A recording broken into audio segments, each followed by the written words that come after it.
6월 8일 오늘 말씀은 사도행전 18장 1절에서 11절입니다.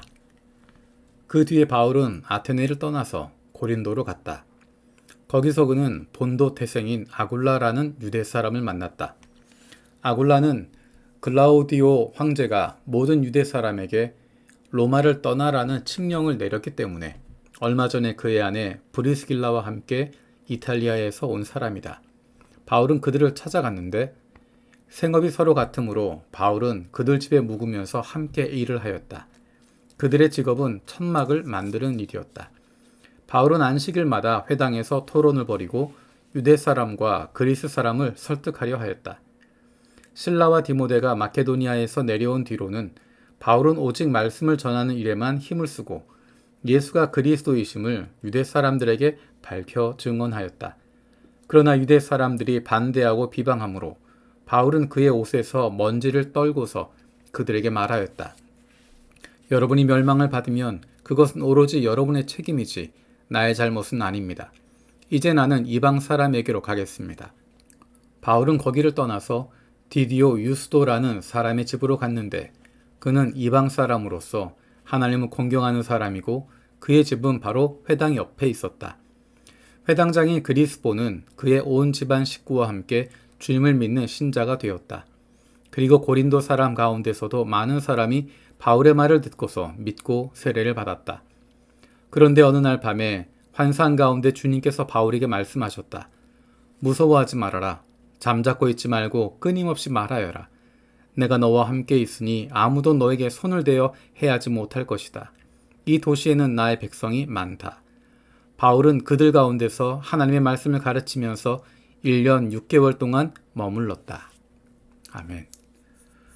오늘 말씀은 사도 바울이 아테네에서 고린도로 온 이후의 이야기를 하고 있습니다.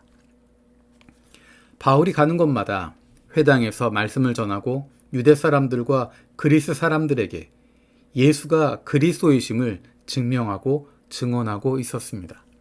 그런데 우리가 잘 알고 있는 것처럼 수많은 유대 사람들이 그것에 대해서 반대하고 비방하고 때로는 바울을 공격하기도 했습니다.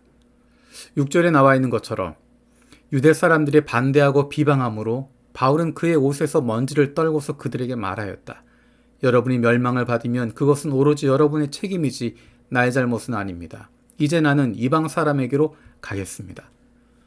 우리가 앞에서 살펴보았던 것처럼 이렇게 이야기하게 되는 것은 한두 번의 경험 때문이 아닙니다. 사도 바울이 가는 곳마다 끊임없이 유대 사람들과 부딪히게 되고 그들로 말미암아 핍박받게 되고 아무리 말씀을 전하여도 달라지지 않는 그들의 모습을 보면서 바울은 힘들고 어려웠습니다. 아마도 이렇게 이야기했지만 여전히 그는 유대 회당에서 말씀을 전하고 있었고 유대인들에게도 끊임없이 복음을 선포하고 있습니다. 근데 사도 바울이 이렇게 이야기할 정도라고 하는 것은 그가 얼마나 힘들었는지를 보여주는 것입니다. 그가 얼마나 힘들었을까? 사실은 9절, 10절의 내용을 보면 사도 바울의 상황을 알 수 있습니다. 어느 날 밤 환상 가운데 주님께서 바울에게 말씀하십니다. 무서워하지 말아라. 잠자코 있지 말고 끊임없이 말하여라. 내가 너와 함께 있으니 아무도 너에게 손을 대어 해하지 못할 것이다. 이 도시에는 나의 백성이 많다. 사도 바울이 힘을 내서 복음을 선포하고 여전히 유대 사람들에게 그리스 사람들에게 예수 그리스도를 증거할 수 있는 힘이 어디에서 왔나? 예수님께서 그와 함께 하셨기 때문입니다. 아마도 이 시기가 바울에게 있어서 가장 힘들고 어려운 시기였을 것입니다. 지금까지 수많은 환난을 당했고 반대를 받았고 어려움을 당하면서 여기까지 왔었습니다. 아마도 바울은 그 마음 가운데 도저히 감내할 수 없고 도저히 참을 수 없는 견딜 수 없는 상황이 되었을 것입니다. 무서움에 빠지고 두려움에 빠지게 되고 끊임없는 방해와 핍박에 이제 포기하고 싶은 마음도 생겼을지 모르겠습니다. 그런데 바로 그 순간에 주님께서 바울에게 나타나셔서 그에게 힘을 주십니다. 가장 힘들고 어려운 순간에 바울에게 나타나셔서 힘내라. 내가 너와 함께 있다. 아무도 너에게 손댈 수 없다. 내가 너를 지키고 있다. 말씀하십니다. 그리고 이 도시에 나의 백성이 많다. 눈에 보기에는 수많은 유대인들이 방해하고 있고 거부하고 있지만 그 가운데도 예수를 믿게 되는 사람들이 있고 그리스 사람들 가운데서도 예수를 구주로 영접하는 이들이 끊임없이 나오게 됩니다.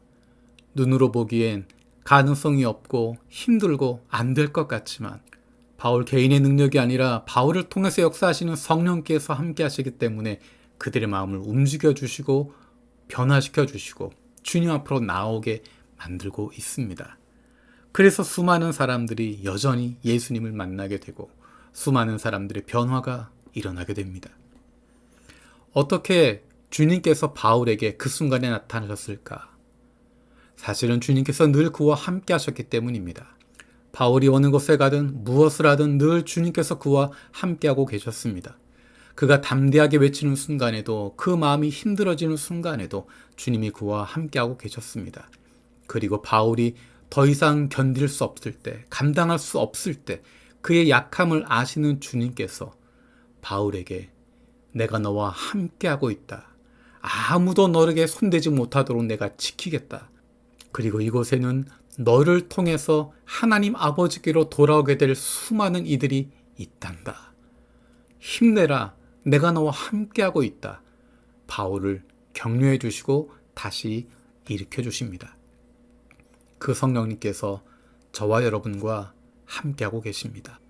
우리가 포기하고 싶은 순간에 더 이상 견딜 수 없다라고 생각하는 순간에 지금까지 이 모든 것이 다 무의미하다라고 느껴지는 순간에 주님께서 바울에게 나타나셔서 위로하고 격려하셨던 것처럼 저와 여러분에게도 위로해 주시고 격려해 주시고 새로운 힘을 주실 줄로 믿습니다.